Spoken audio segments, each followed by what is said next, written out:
Hello, everybody. Welcome to Community Conversations. My name is Courtney Shaw. I'm the facilitator of the series. We have a couple of announcements before we get going. Firstly, next week, we're going to have Alexis Corey talking about Telling It Slant, the poetry of Emily Dickinson. So please join us next week for that. We also have a special announcement from Chris Tower. Hello, everybody. I would like to welcome you all to our Northwest Voices event today with author Stephen Robinson from Portland, who writes political commentary online and writes plays. There's a workshop immediately following this community conversation over in Main 148, and a reading tonight in the Longview Library at 5:30 for sure. That's the time. I didn't mess it up. Thank you. All right. And speaking of libraries, we also have Ian from the LCC library with a plethora of Stephen King books. If you are interested, please come see Ian afterwards.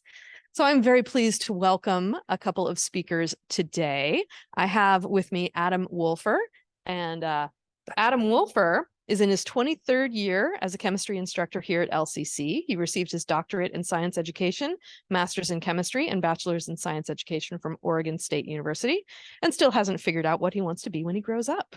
He is active in local theater and reads way too much, but still not enough. And Mavourneen Rister. Mavourneen has been here at LCC in the Langen Lit department for 14 years, but prior to that, she's been at LCC as a student and as a tutor. So she knows her way around this place as well. And Mavourneen and Adam really bonded over their love of Stephen King. And so when I was recruiting speakers for this series, they wanted to fist fight over this, and then determined that perhaps the better way would be to work together on it. So please welcome Adam and Mavourneen. All right. So we haven't practiced this. Yeah. So if you see us looking at each other like, no, you say something, no, you say something, that's what we practiced. So thank you for coming. And Mavourneen and I have talked for years about Stephen King, because we both love it. My wife as well, who chose not to join us, probably for the best today, but she would have ended up being a referee. So thank you for coming. We both love Stephen King. We've read a lot. We differ in some cases, so if it seems like we're arguing, that's how we practiced it. So it's all love. It's all love. And a side note, when I was completing my master's degree, my thesis, my last hurrah, was on Stephen King and Edgar Allan Poe. And it was incredible. I couldn't believe that I could write and read about all that stuff. So that was pretty awesome. Yeah. So I got a Facebook post from a Facebook friend about a new Stephen King movie called The Boogeyman. And so I wanted to play the trailer for this. Hopefully this works well. Okay, get in here. With all these lights. What are you scared of? That loud enough? Not now. I don't see anything. Okay, monster check complete.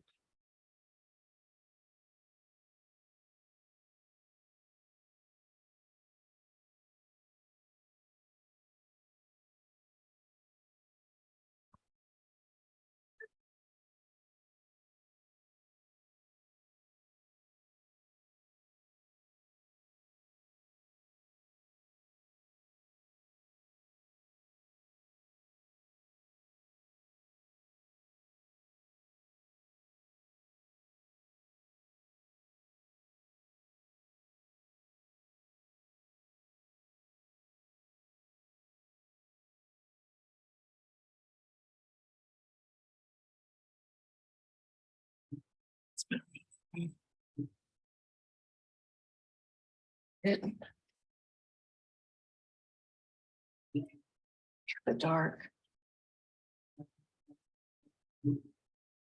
It's like all those spooky monsters you think are hiding under your bed. Not real. This is.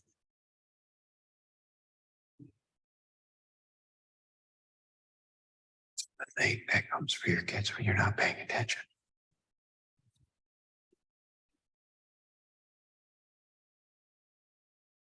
You believe me? Don't you?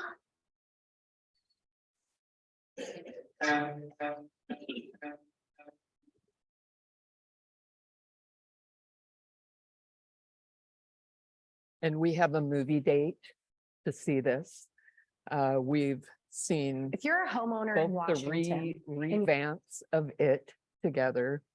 We saw the Gunslinger, Dark Tower. Yeah, Actually, you saw that with my wife. I didn't get to go. yeah, whatever. Often it's all three of us, but so. Yeah. That's the boogeyman.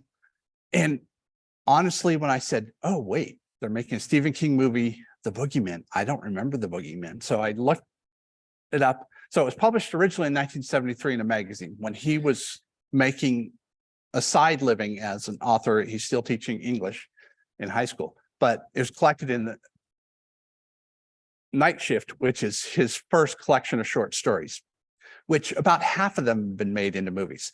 So the question I have for you, especially people who are not necessarily Stephen King fans or came just like, I want to learn more about Stephen King. Is that the type of movie you think of when you think of Stephen King? Anybody? See some nods, some people acting like my students, like, just pretend I'm not here. Yeah. Gary, yes.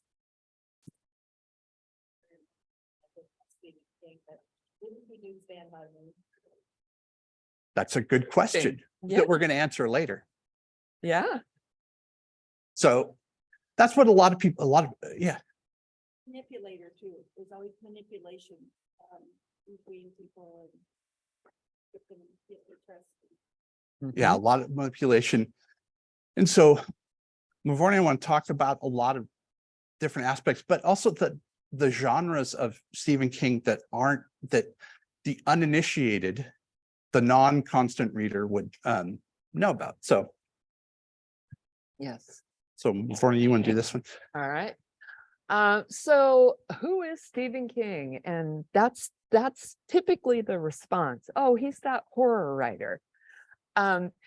He's more than that, but he's generally known for horror and suspense. He was actually an English major, and he was a teacher. I know.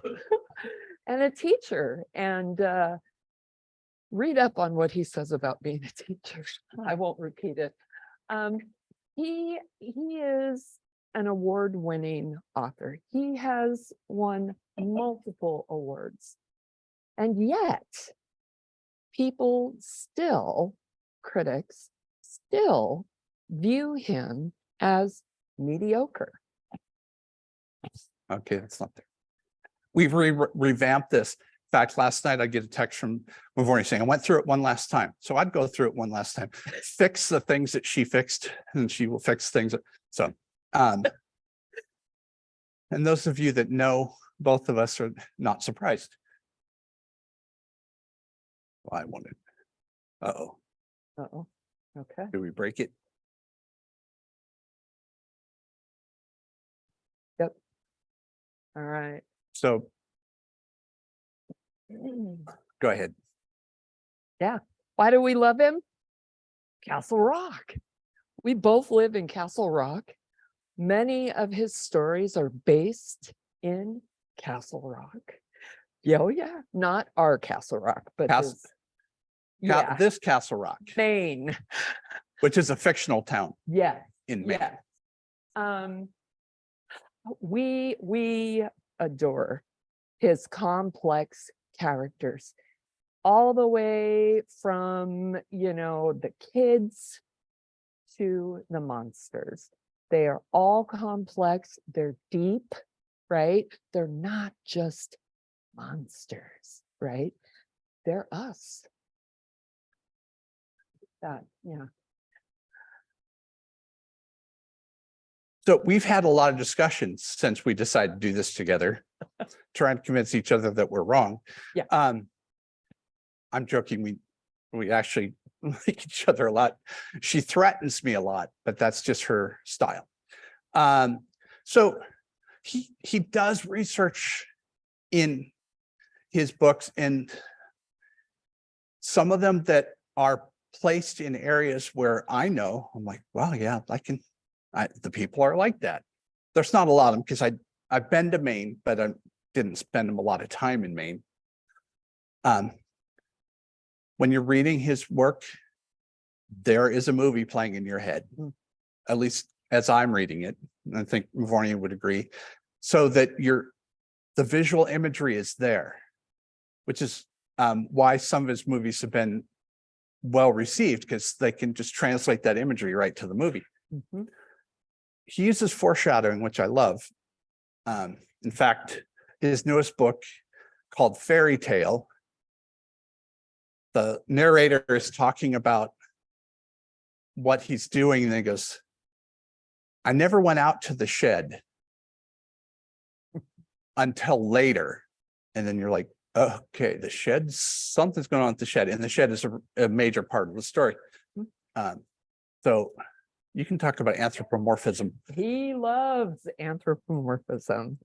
This is, he does this with cars.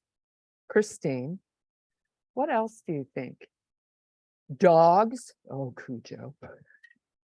Yeah, which is their dog's nickname.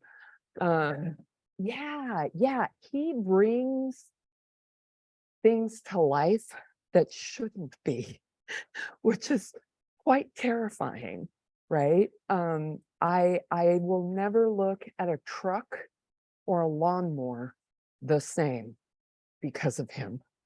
Yes, he's wrecked me. And fantasy. I always say, I don't like fantasy. Apparently I do, because his books are filled with those what if, right? And that what if question, he drags you down a rabbit hole, whether you want to go or not, right? What if we put this invisible dome over this town? What would happen? Right? What if we put this horrific clown in the sewers? Okay, I just wanted to mention when she mentioned our dog. We have a Saint Bernard. And when we got him, we tried to figure out his name, and we went with Fezzik.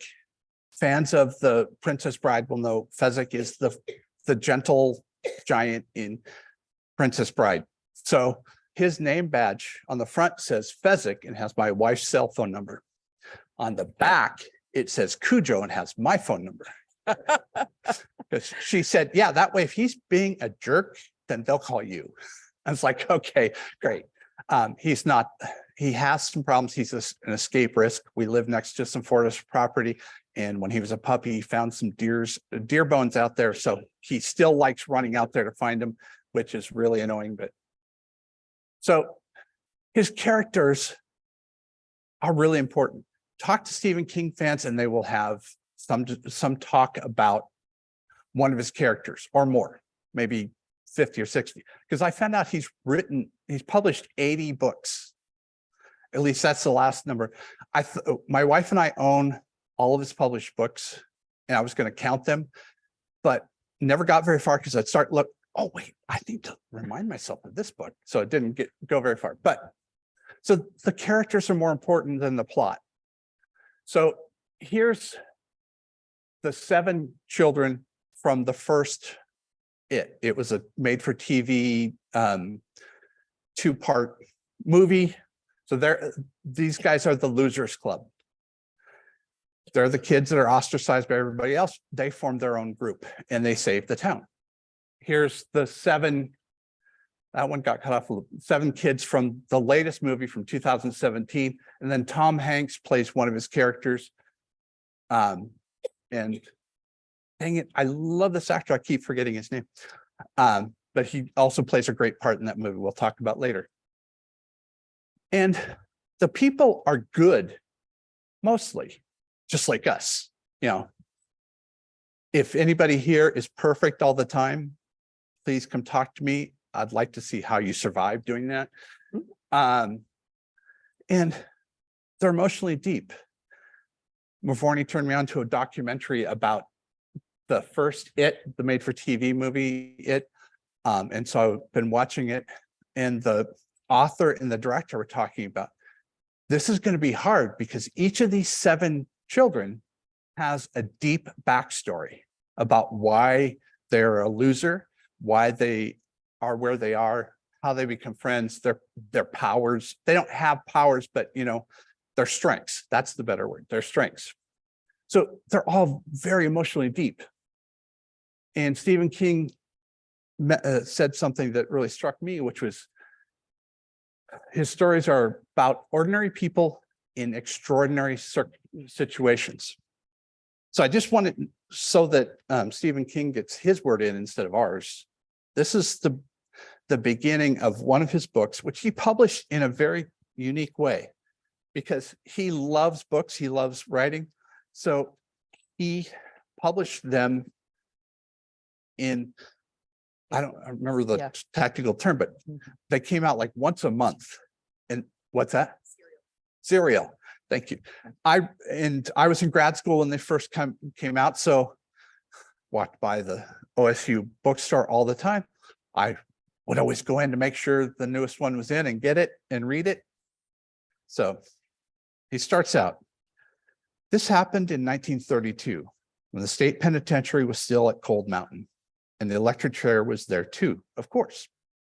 The inmates made jokes about the chair, the way people always make jokes about things that frighten them but can't be gotten away from. They called it Old Sparky or the Big Juicy. They made cracks about the power bill and how Warden Moores would cook his Thanksgiving dinner that fall with his wife, Melinda, too sick to cook. But for the ones who actually had to sit down in that chair, the humor went out of the situation in a hurry. I presided over 78 executions during my time at Cold Mountain.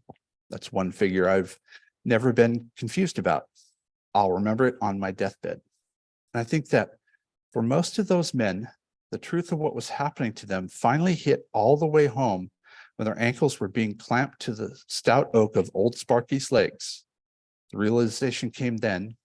You would see it rising in their eyes, a kind of cold dismay that their own legs had finished their careers. So he's great at writing narrative. In fact, Tim Curry, who played Pennywise the Clown in the original It, said he's the king of, no, I have the quote here, master of narrative. King of narrative sounds a little too corny. So. Connections. Why do I still remember these characters? Characters from Pet Sematary. One of the few books that I've ever cried while reading.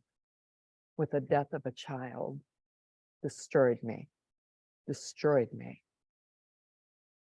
But that's how connected we become with his characters. They become our friends. They become family. And these characters arise in multiple stories, right? And so I think that the beauty of these characters is we all face similar journeys, similar pain, similar fears, and similar triumphs, right? The idea of Roland Deschain, the gunslinger, my guy, you feel that. Yes. You feel his story. You feel his torment, right? King takes you whether you want to go or not with him, right? You feel that pain, you feel that loneliness, you feel the trepidation, all of that. And he does this because he writes about people like you and I, you and me, right? Lisey's story, how many people have ever read that one? That's a hard story. Rose Madder, that's a hard story, right? There have been people who criticize his works because of the brutality that some women have experienced, but he writes about the brutality that women are experiencing today. And he makes them triumphant. They handle it. I like that. Yeah. So. And then the middle person here is Bill from It, often referred to as Stuttering Bill in the book because he has a horrendous stutter. Through the book, he gets rid of the stutter, but he's the leader of the Losers Club. So they all look up to him because they see beyond his stutter, which so many of his teachers and other people, his classmates, don't. So he's in the movie, both movies and in the book, he is the leader of that group. So, And like many playground survivals growing up, I think we all can connect with the trauma he experienced on the playground, right? Not quite fitting in, right? Again, giving you that connection to that character. You know, you get to know him. He becomes your friend. Yeah. so the story of my life, I identify with Bill and with the Losers Club because 7th grade, we moved from Missoula, Montana with kids I'd grown up with my entire life. So I had lots of friends that, you know, in my naive way thought we'll be friends forever. We moved to Tucson, Arizona to an inner city high school, or inner city middle school. They called them junior highs back then. So I don't see anybody young enough that would not know that, but I went to school, it was called junior high. yeah. Okay. So to this inner city junior high, and it was a frightening experience for me for lots of reasons, but I understood what it was like because I became a member of the Losers Club. I was I got into advanced math, other things that alienated me from a lot of students, but we'll go on from there. Uh-oh. Okay. All right. His villains. His villains are amazing. I still struggle with clowns.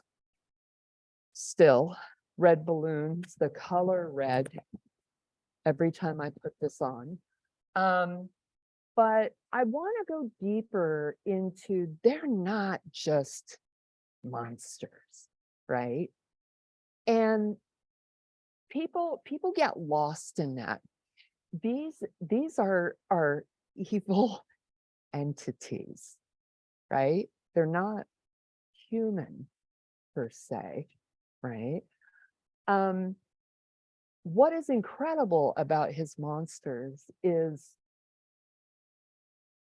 they have those characteristics that some of us hide, or some of us let other people see, right? They are the worst of humanity, if you look at it in that lens. His villains crave fear.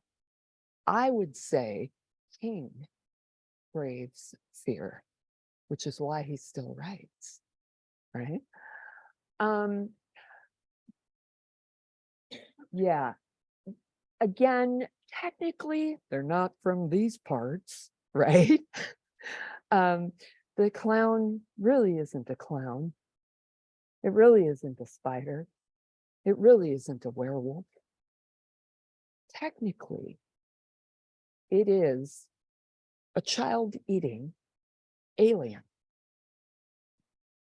Yeah, that sounds ridiculous to me as an English instructor, as a learned person. But I'm in. I'm in. My eyes are burning. What? No. Right?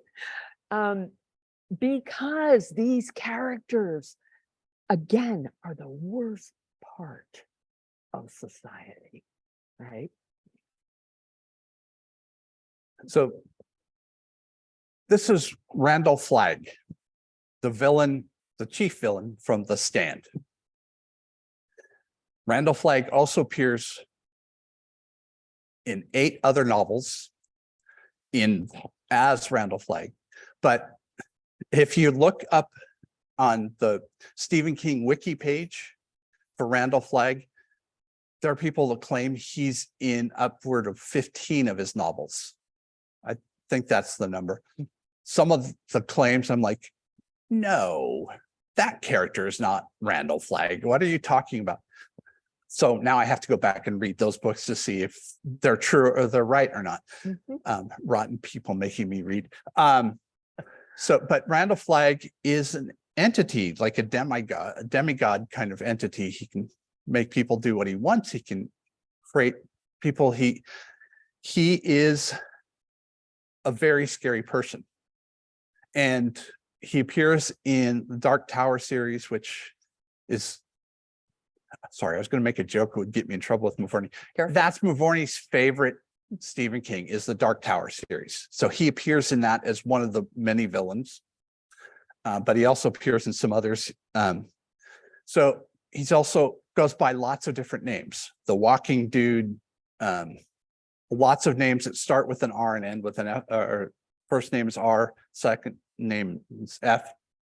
So he is, but he appears very normal to the people around him. And then the people around him start saying, there's something off. You know people like this. You know people like this. So we have, people ask us all the time, why do you like horror stuff? And I can't say that's why I read. There's some stuff that I really like that I can't place horror. So we have several different movies. I want you to take out a piece of paper, put your name on the, no, that's, but you can, I want you to point out to yourselves which ones are taken from the writings of Stephen King, which are not. So Shawshank Redemption from 1994. And then at the end, we'll go back through these and tell you which ones are. Hearts in Atlantis from 1999. Frozen, 2013. Apt Pupil from 1998. Carrie, 1976, remade in 2013. Frailty from 2001. The Green Mile, 1999. Stand By Me, 1986. Near Dark from 1987. Oh. So let's go back. Shawshank Redemption, what do you think? Yeah, that's definitely, it's from a group of novellas called Different Seasons. It's the first one's called Rita Hayworth and the Shawshank Redemption is the title of the novella. Wonderful movie. He did a great job of sticking to the Stephen King stuff. Hearts in Atlantis. Yeah, that's from the book Hearts in Atlantis. Anthony Hopkins playing the lead. So there's also a history of some really great actors playing Stephen King parts. Frozen. Frozen comes from the Brothers Grimm. Actually, so it's not one. No, Disney. Apt Pupil. So Apt Pupil is a suspense story. It comes from different seasons as well, about two people coming together who probably the world would have been better if they never met. Carrie. Yeah. This one is how Stephen King became a writer instead of an English teacher. He got it published, and then when he sold the he actually tells the tale that he didn't get a lot of money from the book, but when they sold the paperback, he had enough money that he could quit teaching. And then they made the movie, and it's a great movie. The second one is actually not bad. Not as good as the first one. That's not Frailty. good. So back to Carrie. Carrie would have never been. Stephen King would have never been. Stephen King hated it. He says, who am I to write about the angst of a teenage girl? The feminist in me was like, Joe. However, he tossed it in the garbage.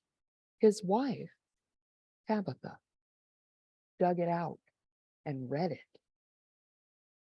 and said, you have to publish this. And that was his start. That was his start. So right on, Tabitha. And Tabitha King, his wife, is a novelist herself. I've not read any of her books. I have. Okay. I mean, look, he sets the bar. And I'm a little bit of a snob when it comes to that, but it's entertaining. Yeah. Two of his sons are novelists as well. Owen Wilson and his son, Joe, publishes as Joe Hill because he wanted to make it on his own, not because he was Stephen King's son. Eventually, people figured to put it together. But so Frailty is a thriller from 2001. It's not from a Stephen King. It basically, my wife went on the internet and said, movies that seem like Stephen King movies, and this is one of them. And this is why Frailty is not a Stephen King movie, because the acts of God that this character uses did not talk to the character. The Green Mile. This is the one that I've told a lot of people, well, what about the Green Mile? And they're like, that's not a Stephen King. I'm like, it is. Because the set of 6 books is the Green Mile. And people are like, wow, because they love it. I got my, at the time, 72-year-old grandmother to read it. She didn't know who Stephen King was. She's like, who is this guy? I said, just read, Grandma. And so every month, it wasn't week, every month, we would have to wait. My grandma said, did the book come yet? Did it come? So she read all the way through and she was like, wow. And I said, this is Stephen King, you know, the clown. She goes, no. How could you have me read that? Because he doesn't write just horror. This goes back to ordinary people in extraordinary circumstances. So if you've never read a Stephen King book, start with that one. Not scary. And I forgot there's something I wanted to say about, go on. This one, Hearts in Atlantis. When I was new here at LCC, there were a group of us that were also new, and I went and saw this movie with one of the English instructors who's no longer here, but we watched it. And then as I was driving her home, I asked her, what do you think? She said, oh, it's really good. You know, blah, blah, blah, talking it from an English instructor's way. I said, you know, that's from a Stephen King book, don't you? She's like, no, because she had said disparaging things about Stephen King many times in my presence before that. So that evil part of me is like, ha, gotcha. Stand By Me. This is Yeah. also from different seasons. The It's body. It's from a story called The Body. And it's pretty true to the novella by Stephen King.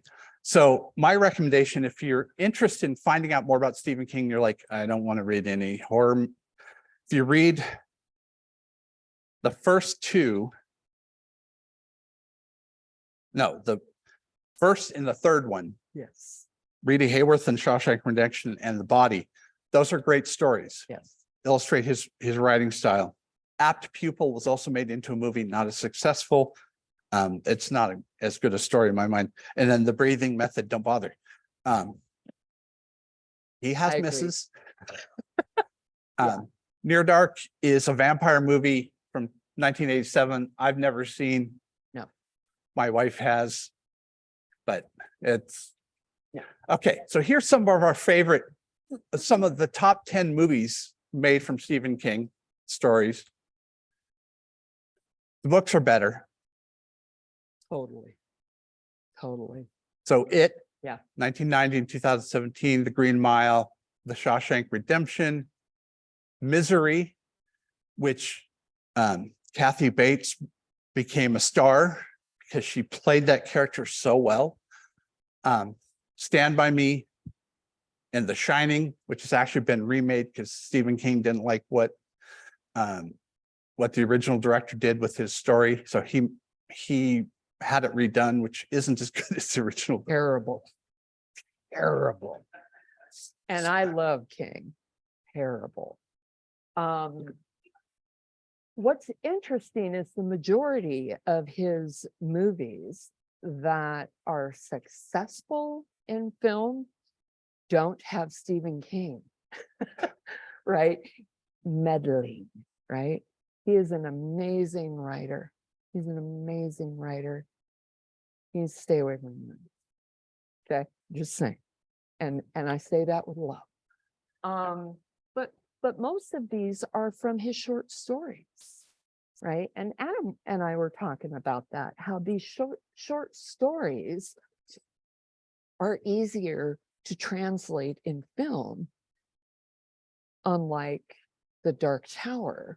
This is like multiple books, multiple, and to shove it into one film is blasphemous.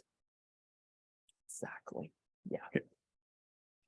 So Stephen King obviously is very well read, but he's also read stuff that might not be in the canon of English professors. Sorry, English professors. I can say that because I'm a chemist, so I don't know what the canon is. But he also loves books by people like Earl Stanley Gardner, Ed McBain, Mickey Spillane. So he has written those type of books. And 3 of them have been published under this hard case crime series.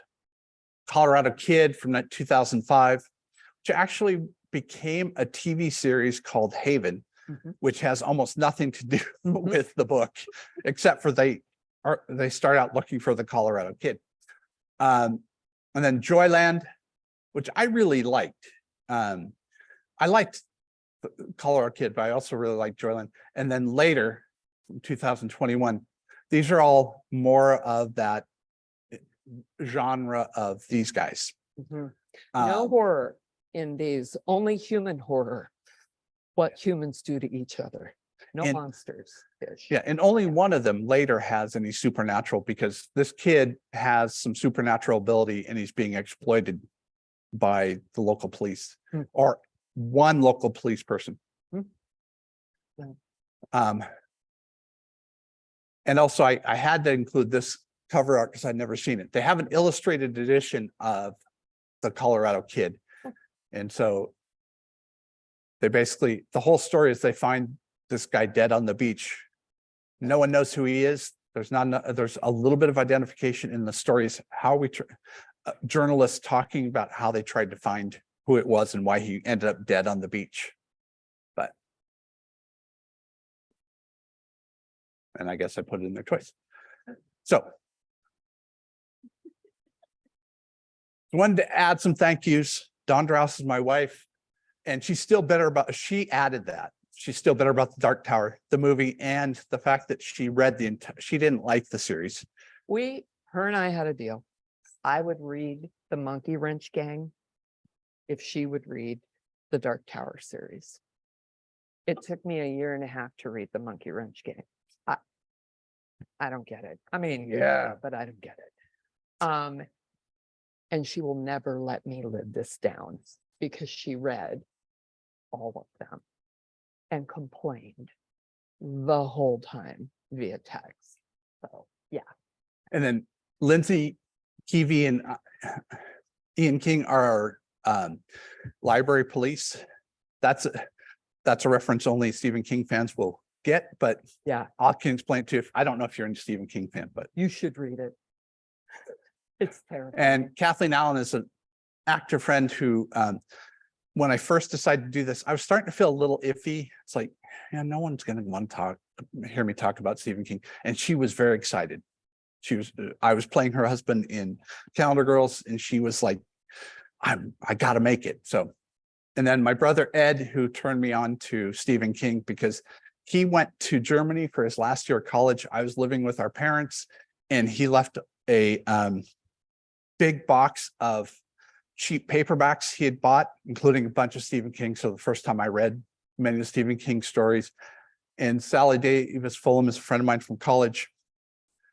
I could tell it took her years to read it because she'd get to a point and get scared and stop. And I could tell when that was, but in a letter, I'd get a reference to it, like beep, beep, or we all float down here, or things like that.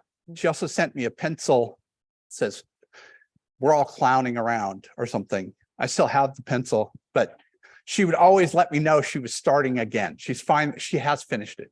And then many other Stephen King fans. Yeah. And my wonderful husband for tolerating all of my, can I tell you something? Yeah, it always starts with that. And my friendship with Adam, we have bonded over Stephen King. We can sit for an hour like nobody's business and talk Stephen King. We agreed to disagree on some things. Look, Stephen King is amazing at what he does. But why can't he hire an editor? I'm just saying. Adam, no.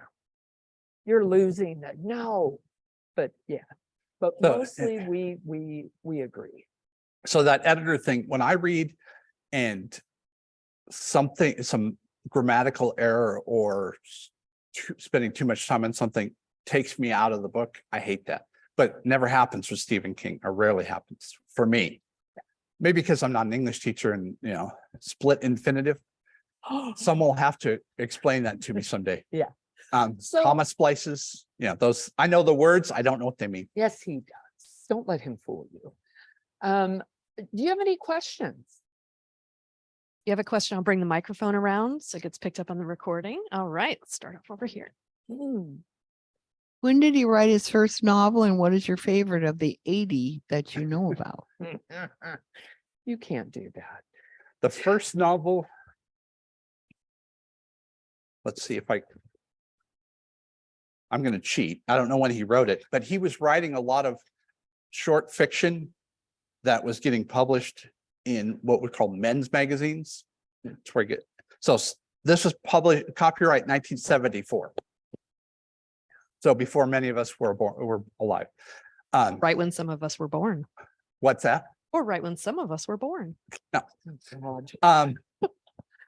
So my favorite still is it. I've read it, I think 5 or 6 times, including my first attempt at reading it, which was our family's cabin in Montana, which is, there's just light, no running water. Electricity is the only modern convenience still. Actually, it has a telephone now, but I was taking a break one summer, and from taking graduate classes, the the paperback was published. I was like, ooh, I'm going to go to Montana to the cabin. I'm going to take this book and read it. It's the only book I brought. Big mistake. As soon as the clown ripped the child's arm from his body, I'm like, I'm here by myself in the woods. I don't know anybody. There's no phone. What the heck was I thinking? So luckily there were some books that I read that were left in the cabin, but Yeah. Good. Favorite? Yes. No. Look, it would, for me, it would have to be the Gunslinger, the Dark Tower series. And it's so interesting because I just detest country western or western movies. I don't like them. And it started weird and grabbed me, and this character became my friend. He became my friend. He helped me through graduate school. And his struggles were many of the struggles that are inside my own head. So, yeah. And I love that there's a woman of color who's in a wheelchair, and she is badass. I dig that. I dig that. it's kind of fun. Wolves of Kala is actually a retelling of the Seven Samurai, or so it's kind of interesting what he does with it. So, whoops. I think it's kind of interesting. A theme I've noticed this quarter is if you're going to go to grad school, make sure you read. That's Like true. not just your subject matter, but No. read for fun as well. Yes. I was wondering what you said about the movie playing in your head while reading.